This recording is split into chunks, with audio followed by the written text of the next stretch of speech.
Richard Zenit é o convidado desta semana do podcast O Poema Ensina a Cair, escritor, tradutor, investigador.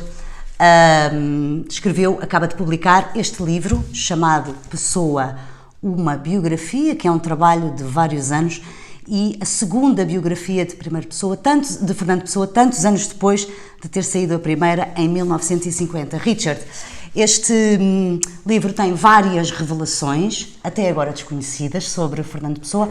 Queres dizer-nos uma, pelo menos? Assim, para abrirmos o apetite para as pessoas que vão escutar o nosso podcast? Tem uma... deixa eu ver...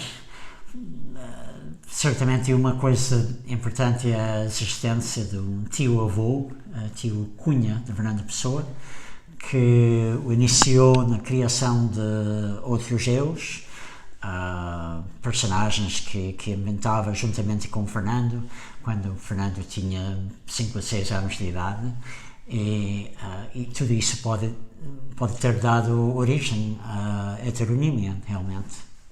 Portanto, um tio-avô Cunha, que vivia em Pedroços, perto de Lisboa, com Maria, e estes dois tios-avós de Fernando Pessoa foram muito importantes na sua infância, como acaba de dizer Richard Zenit.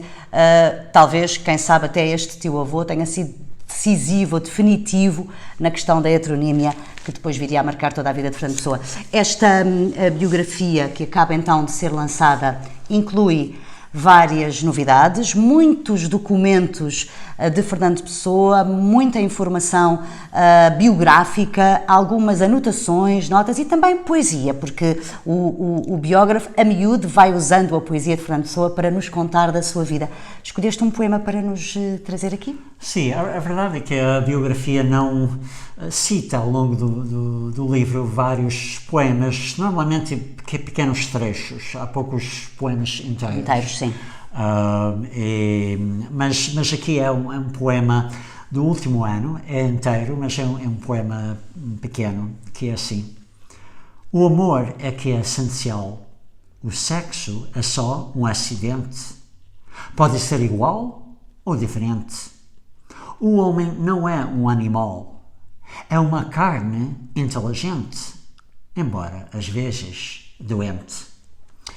E então fala-se muito de Fernando Pessoa, qual era, sei lá, a sua orientação sexual, o que o sexo representava para a pessoa, etc, etc. E é interessante este poema, poucos meses antes da sua morte, que diz que o amor é que é essencial, o sexo é só um acidente, pode ser igual ou diferente. Bom, então aqui ele está a aceitar, né, que para as pessoas não importa, né, podem gostar de pessoas do mesmo sexo ou do outro sexo, mas não é só isso. O amor aqui é essencial. Então eu acho que o que está a dizer também este poema é que o sexo é muito em segundo plano, né? E então pessoa que quase certamente morreu virgem, mas tudo bem, né? Que o importante é o amor, o mais importante. Eu acho que a pessoa, à sua maneira, amava muito. Eu acho que uma das suas maneiras de amar era na escrita. Criar. Era criar, era a sua maneira de dar, né? Que é dar a todos nós, os seus leitores, que ele amou nessa maneira.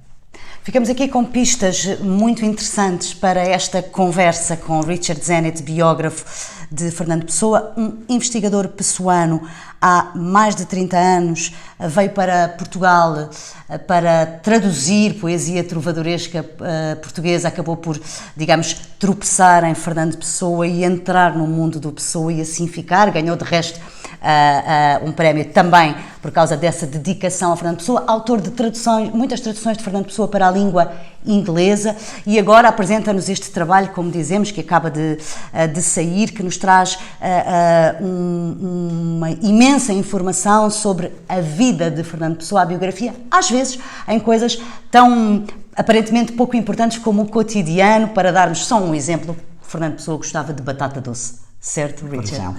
Por exemplo. Mas há outras. Portanto, já sabe, se quiserem conhecer mais informação sobre a vida de Fernando Pessoa, basta escutarem o podcast nas plataformas habituais. Richard, muito obrigada, foi muito bom. Muito obrigado, Raquel. Obrigada. Gostei muito. Também.